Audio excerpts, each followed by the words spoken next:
On Friday, Fox News was slapped with a $1.6 billion lawsuit from Dominion Voting Systems for all the lies that the network spread about the company in the aftermath of the 2020 presidential election.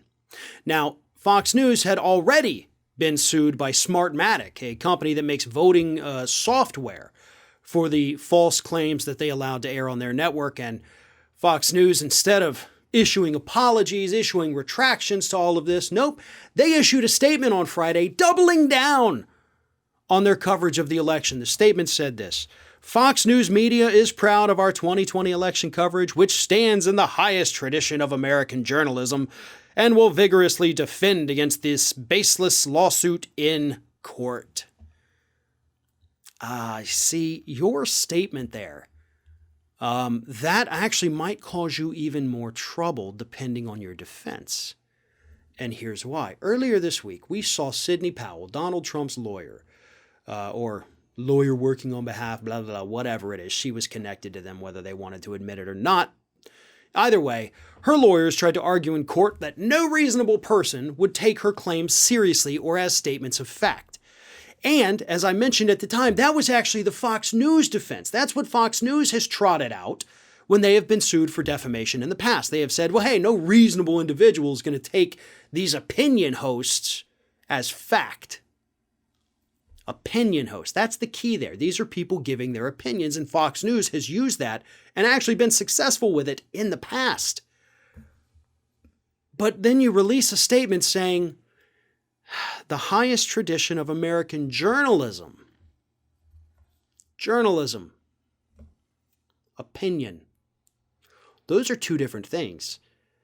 And in the world of defamation lawsuits, those are two very different things. See, we can give our opinion all day long, right? We can say, in my opinion, blah, blah, blah, blah, blah, because that's just your opinion. You're allowed to have an opinion. But when you categorize it as journalism and you say this is a fact because that is what journalism is by definition, then suddenly you've just opened yourself up to a world of pain, a world of roughly $1.6 billion worth of pain if the lawsuit is successful. This statement was really, really stupid for Fox News to put out, especially considering the fact they had been warned. Right? You can't just immediately file this defamation lawsuit. You have to give the other party time in a situation like this, which Dominion did, to issue corrections, issue retractions, to make a public apology, yada, yada, yada. Fox News didn't do it. They did it a little bit with Maddock, but not good enough, and that's why they still got sued. So here we are now, and instead of saying, hey, listen, okay, maybe we said some things, maybe we allowed things to be said on the air, and if you phrase it that way, by the way, you can kind of avoid admitting that you did it, just saying, hey, things were said on our airwaves. You don't even have to say who. But nope, they said, listen, American journalism, we're the highest pinnacle of it with our reporting. And, well, dang, buddy, you may have just lost your case with that one word.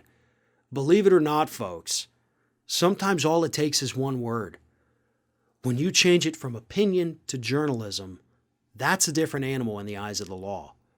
And that makes it a lot easier for Dominion to win this case.